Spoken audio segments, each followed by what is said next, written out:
Kita ingin memajukan Kabupaten Sleman, ya seperti apa yang sudah kita lakukan di Kaluran Banorejo. Utamanya kita menggunakan teknologi agar mempermudah pelayanan di Kabupaten Sleman. Sehingga nanti tidak ada lagi misalnya warga miskin yang tidak terdeteksi atau yang kekurangan atau yang stunting tidak terdeteksi, yang memiliki yang membutuhkan bantuan sampai pemerintah tidak tahu, itu kita akan minimalisir dengan menggunakan teknologi. Kemarin di Kelurahan kan sudah ada pendataan, juga ada tombol lapor. Jadi ketika ada masukan dari masyarakat itu bisa langsung ke pemerintah kelurahan. Begitu juga nanti yang di kabupaten, insya Allah kita akan fokus untuk mengembangkan teknologi yang membuat atau memudahkan masyarakat berhubungan dengan pemerintah di kabupaten. Kalau itu teknologi kan tidak hanya di bidang IT ya, kita rencananya juga ingin memajukan di bidang pertanian. Karena pertanian kita ini sekarang ini kurang diminati oleh anak muda, sehingga kita akan menggunakan juga sama teknologi di pertanian supaya petani itu keren, petani itu pekerjaan yang bagus dan diminati oleh kaula muda. Artinya dari sisi pendapatan juga menghasilkan yang lumayan, kemudian dari sisi pengerjaannya akan lebih mudah dengan dibantu oleh alat-alat yang modern, sehingga petani itu tidak dipandang sebelah mata oleh anak-anak muda. Nah, kita akan membangun konsep seperti itu supaya modernisasi di pertanian itu lebih maju lagi. Karena bagaimanapun Sleman sebagai lumbung padi, lumbung pangan, kita akan tetap upayakan pertahankan supaya pertanian juga lebih maju.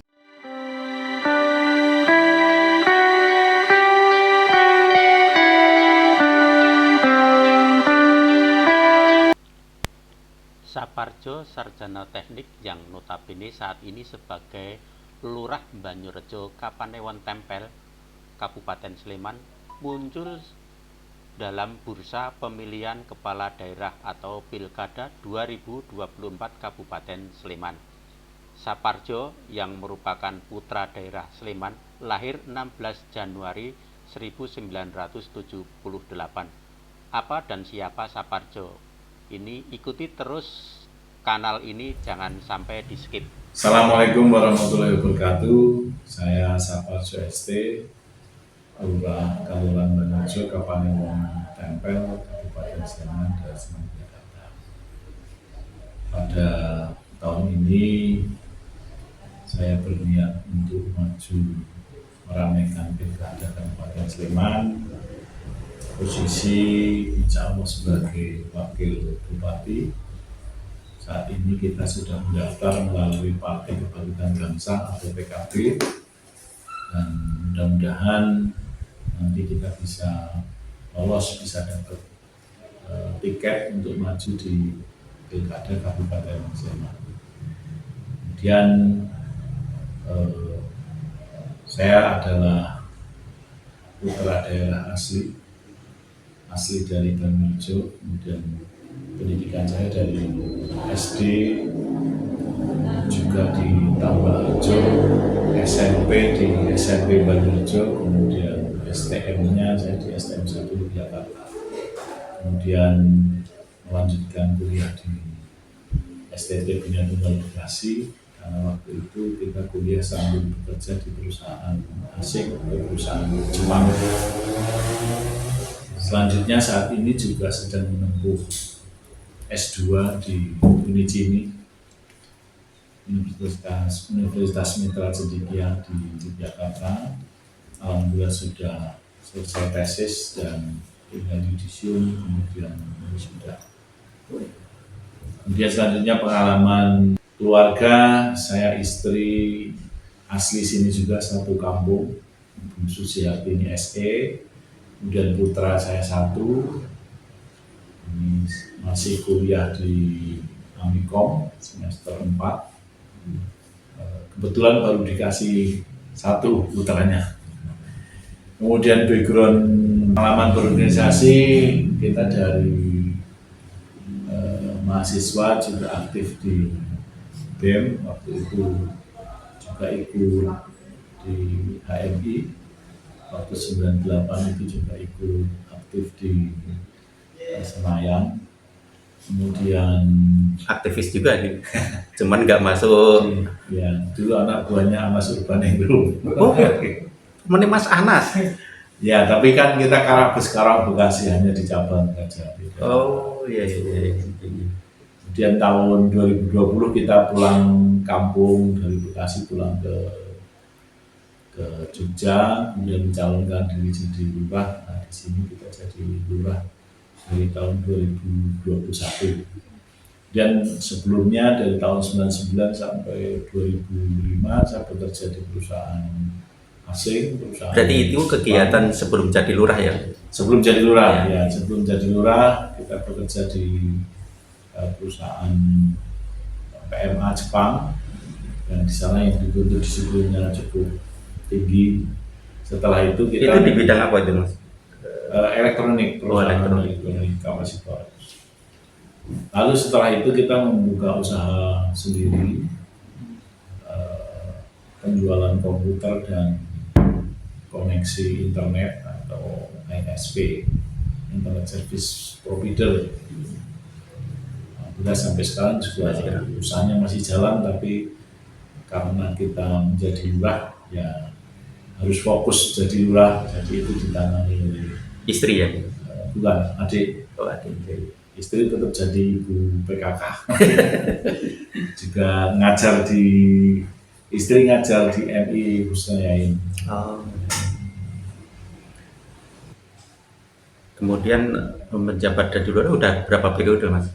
Baru satu periode. Baru satu periode. 2021 kita menjabat, kemudian kita terpacu waktu itu untuk mengabdi kepada kelurahan karena sudah pulang kampung.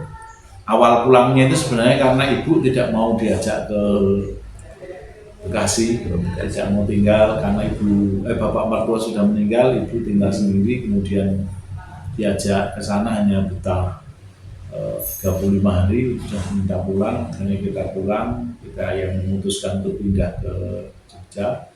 Dan tahun 2021 ada pemilihan lurah ya. Nah, kita ikut, alhamdulillah bisa jadi lurah. Awal mula masuk juga kita pengen mengabdi untuk kelurahan. Alhamdulillah saat ini kelurahan sudah mengalami beberapa kemajuan di beberapa bidang, utamanya karena kita backgroundnya di teknologi. Sekarang website kelurahan kita sudah punya, kemudian aplikasinya juga sudah bisa, jadi smart village ya. Dalam arti dari provinsi kan kalau nggak salah ya, ada program semacam apa ya, barcode itu loh, barcodisasi. Jadi masyarakat kalau ngeklik barcode itu nanti sudah keluar di situ kelurahan Banyorejo itu apa saja, potensinya apa saja udah bisa dilihat. Ya, sudah seperti itu juga kita ikut, Pak. Kita bahkan lebih dari itu, Pak. Kita pelayanan itu bisa, pengajuan itu dari rumah itu bisa. Oh, gitu ya.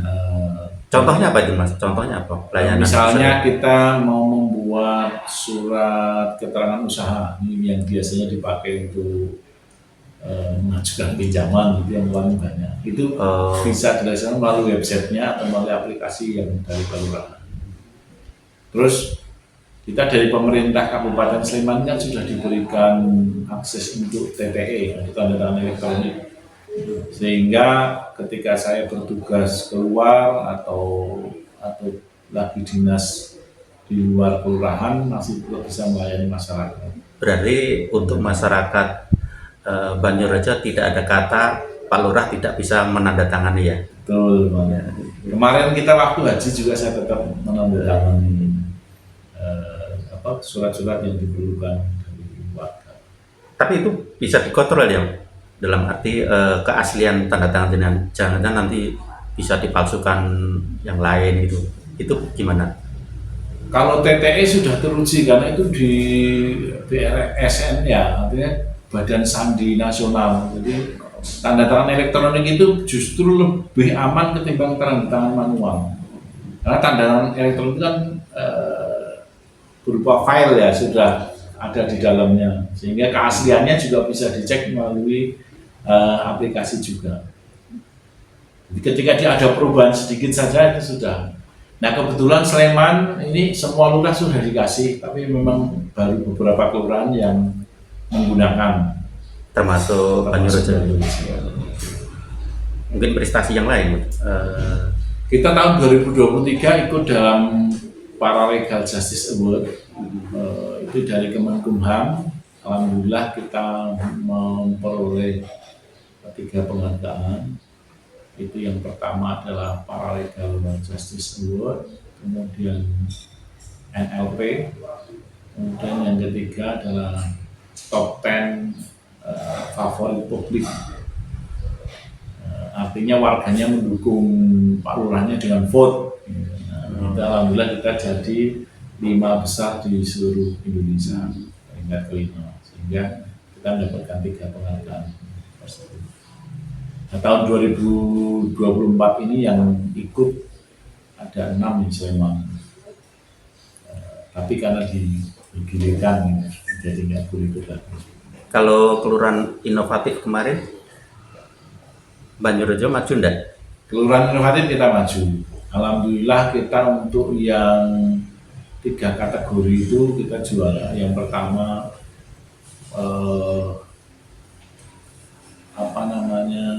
gender ya. Gender itu kita nomor 1 tahun ini juga, kemudian diminta mewakili Sleman untuk ke tingkat DIY.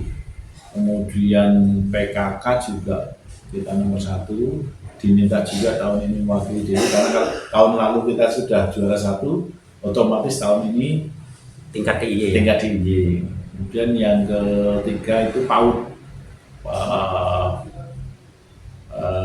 yang di Padukuhan Gondang itu juga sama, sekarang mewakili. Kembali ke pencalonan tadi, Pak. Tadi diceritakan lewat partai PKB ya, Pak. PKB. Tentunya nanti seandainya maju menjadi bupati itu kan permasalahannya kompleks ya, Pak. Mungkin visi misinya gimana?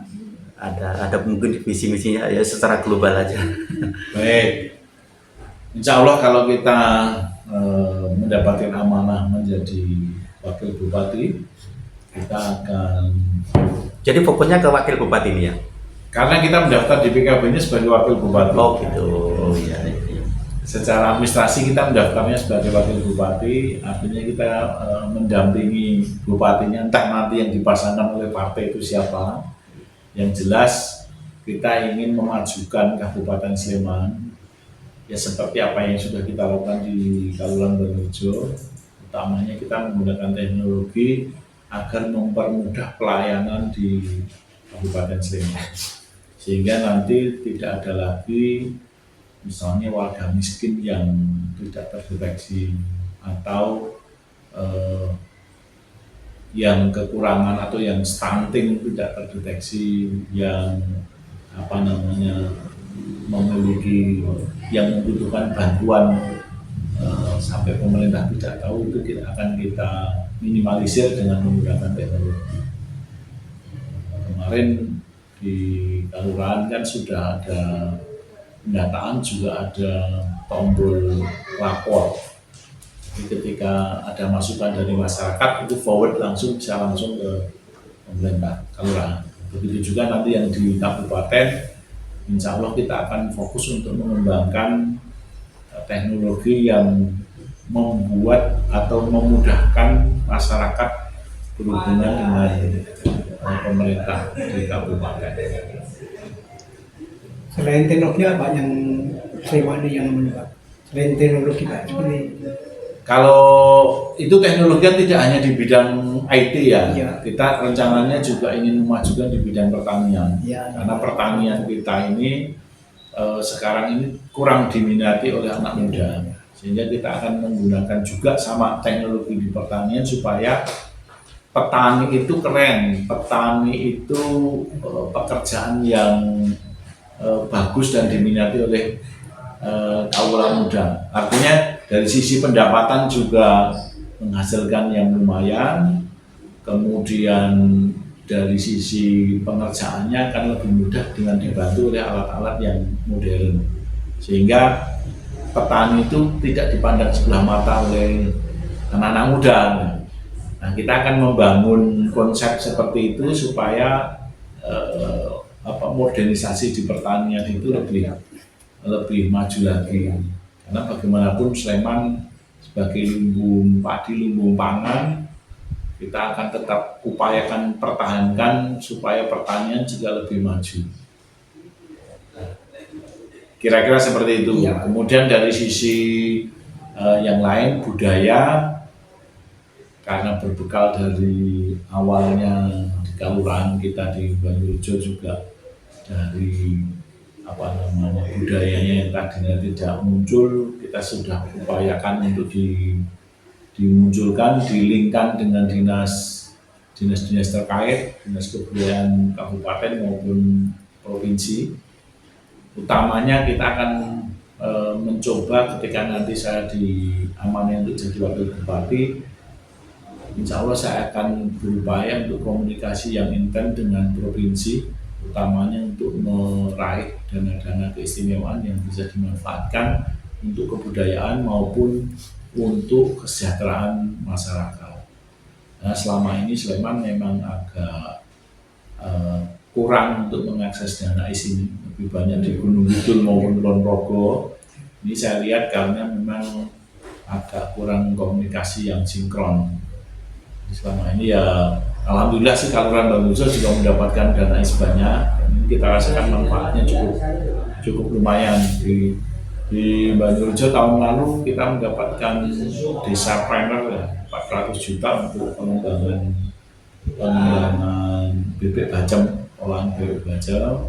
Kita bangunkan dapur mereka menjadi dapur yang higienis supaya nanti bisa mulai halal dan IRT, BB POM, supaya dia bisa lebih luas lagi penjualannya dan ujungnya sih kesejahteraan masyarakat bisa lebih meningkat lagi. Lalu berbasis teknologi, Pak.